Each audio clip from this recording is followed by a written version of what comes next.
on experience lang sa Toyota Vios ano. Way back then ginagamit ko dito mineral. And unfortunately, 'pag mga nasa ano, 'pag sinasagad ko siya sa 5,000 kilometers, hindi ko gusto yung ano, yung lagitik ng makina.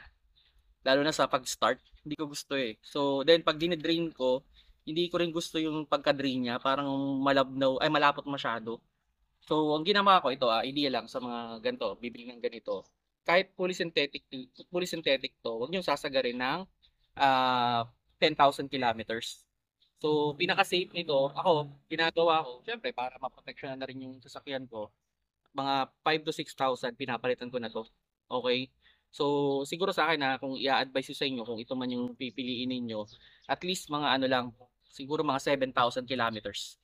Maximum na yun, okey? Huwag niyo isasagad ng 10,000 kasi, well, pinakamura na nga 'to, eh, sasagad niyo pa. Pero sa'kin kasi ang idea ko naman, on experience, sinasagad ko naman siya 5,000 kilometers at, maganda, maganda yung drip ng oil, maganda yung tunog ng engine kahit, naka 5,000 kilometers na. Kasi magkano ba yung ano, I think nasa 200 yata, 250 yung pinakamurang, mineral oil.